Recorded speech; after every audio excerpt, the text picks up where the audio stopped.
أعوذ بالله من الشيطان الرجيم بسم الله الرحمن الرحيم الحمد لله رب العالمين والصلاة والسلام على سيدنا ونبينا محمد وآله وصحبه أجمعين.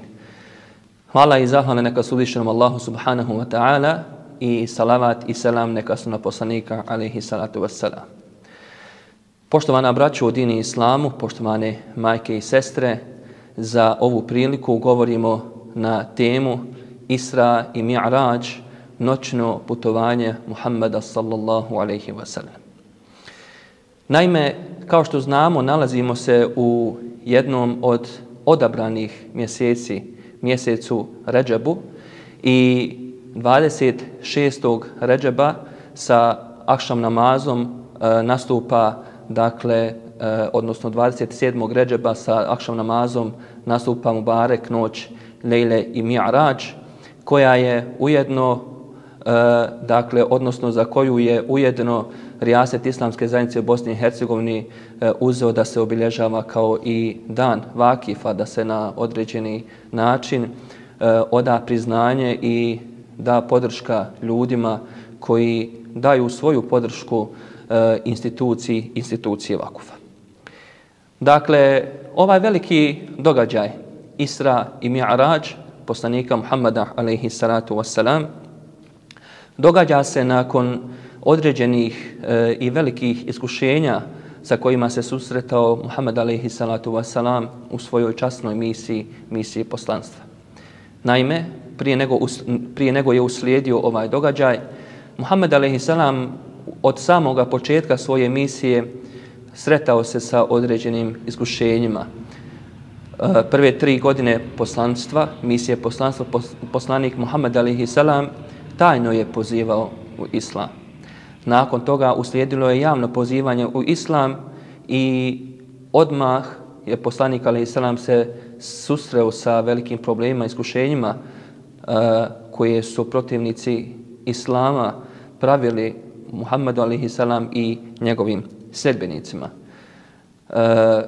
Uslijedili su progoni u Abesiniju, zatim 3 godine bojkota, izolacija muslimana gdje je sa njima na neki način u velikoj mjeri bila prekinuta svaka komunikacija, i da bi kao vrhunac tog teškog vremena, teškoga stanja za Muhammed alejhi salam i muslimane uslijedila i Amul Huzn ili Senetul Huzn, godina tuge ili žalosti poslaniku Muhammedu alejhi salam, gdje su mu umrli 2 najveća, tako reći, oslonca od ljudskog roda u njegovoj misiji poslanstva. To su njegova plemenita i vjerna supruga Hazreti Hatidža radijallahu anha i amidžamu Ebu Talib. Ali, kako nas Gospodar uzvišeni obavještava u časnome Kur'anu u suri Inširah, da sa mukom je zaista i slast, fa inna ma'ala usri yusra, inna ma'ala usri yusra, Muhammedu alejhi salatu wassalam nakon svih tih iskušenja dolazi na određeni način velika podrška, veliko olakšanje u smislu upravo ovog događaja o kojem govorimo, događaja Isra i Mi'rađ. Allah subhanahu wa ta'ala u časnome Kur'anu, u suri koju je i nazvao po ovome događaju, El Isra, noćno putovanje, kaže Bismillahirrahmanirrahim. Subhanalladhi asra bi'abdihi lejlan minal masjidil harami ilal masjidil aqsa alladhi barakna hawlahu linuriyahu min ayatina innahu huwa sami'ul basir. Sadakallahu al-azim. Hvaljen neka je onaj koji je u jednom času noći preveo svoga roba iz hrama časnog u hram daleki, čiju smo okolinu blagoslovili kako bismo mu neka znamenja naša pokazali. On uistinu sve čuje i sve vidi. Ovaj veliki događaj, kako nam i ovaj sami kuranski ajet potvrđuje, pomenut u Kur'anu, spada u jednu od mu'džiza, nadnaravnih dijela poslanika alejhi salam, a Muhammed sallallahu alejhi wa sallam o ovom događaju detaljno govori u mnogim hadisima. Isra označava putovanje od Mesdžidul Harama ili od Kabe iz Mekke do Mesdžidul Aksa'a u Kudusu, koje iznosi udaljenost oko 40 dana i noći hoda, dok Mi'rađ označava putovanje od Mesdžidul Aksa'a do najvišeg neba, odnosno Sidretul Munteha'a, konačne perte. Ovdje želimo naglasiti, poštovana braćo, cijenjene majke i sestre, u citiranom kuranskom ajetu Allah spominje riječ lejlen, dakle odnosi se na samo dio noći, da je Muhammed a.s. u samo jednom dijelu noći proveo ovo putovanje, što je naravno predstavlja još veću mu'džizu, još veću nadnaravnost, preći toliki put u samo jednome dijelu noći. Želimo za ovu priliku spomenuti i Mesdžidul Aksa, poštovana braćo, cijenjene majke i sestre, da je to prva kibla muslimana i ujedno je mjesto gdje je poslanik sallallahu alejhi ve sellem klanjao kao imam ostalim prethodnim Allahovim poslanicima, dok je burak, jahalica, bio vezan za halku vrata Mesdžidul Aksa'a. Kada je poslanik sallallahu alejhi ve sellem izašao iz Mesdžidul Aksa'a, Džibril mu je ponudio čašu vina i čašu mlijeka, pa je on odabrao mlijeko, a onda je Džibril rekao: odabrao si fitru, ono što je prirodno, a da si odabrao vino, tvoj ummet bi zalutao. Poštovana braćo, cijenjene majke i sestre, kroz historiju ljudskog roda veliki ljudi bili su izloženi mnogobrojnim teškim iskušenjima, a samim tim i pogotovo i Allahovi poslanici. Kada je u pitanju posljednji Allahov poslanik Muhammed sallallahu alejhi ve sellem, od samoga svoga rođenja znamo za njegovo djetinjstvo da je rođen kao dijete bez oca, odnosno otac mu je preselio sa 2 mjeseca prije njegovog rođenja, majka kada je imao 6 godina. U samoj misiji poslanstva spomenuli smo detalje koji su na neki način prethodili događaju Isra'a i Mi'rađa. Nakon 2 sastanka na Akabi, dakle, događa se ovaj događaj Isra i Mi'rađ, i da naglasimo, obzirom da su protivnici Islama i neprijatelji Muhammeda a.s. prigovarali i ismijavali samog njega, govorili mu da on halucinira, da sanja i tako dalje, ovaj događaj desio se svim Muhammedovim a.s. bićem, duhovno, tjelesno, misaono i voljno.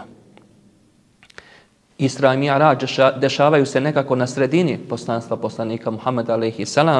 i da bi po mišljenju neke uleme ublažio svu bol, napore i teškoće koje su se dogodile u proteklom periodu, kao i dao novu snagu kako poslaniku sallallahu alejhi ve sellem u njegovoj plemenitoj misiji, tako i njegovim ashabima, njegovim drugovima i njegovom ummetu. Poslanikov alejhiselam Mi'rađ je najveći Mi'rađ je svih vjerovjesnika. Dakle, niko od ljudi nije bio bliži Allahu subhanahu wa ta'ala od njega i niko nije vidio ono što je on vidio. Vidio je džennet i džehennem, nagradu, kaznu i meleke. O ovim detaljima gospodar uzvišeni subhanahu wa ta'ala obavještava nas u suri An-Najm, gdje ćemo citirati samo prijevode ajeta, kada gospodar uzvišeni kaže: on ga je i drugi put vidio kod Sidretul Munteha'a, kod kojeg je džennetsko prebivalište. Kad je sidru pokrivalo ono što je pokrivalo, pogled mu nije skrenuo, nije prekoračio.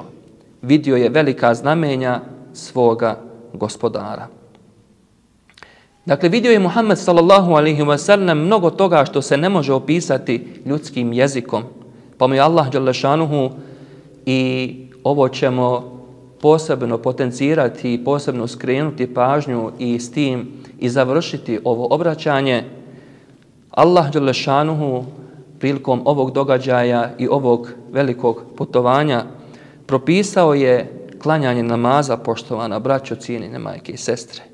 Prvo 50, a potom 5 namaza, gdje svaki namaz vrijedi kao 10 namaza, kao što stoji u hadisima Muhammeda sallallahu alejhi ve sellem.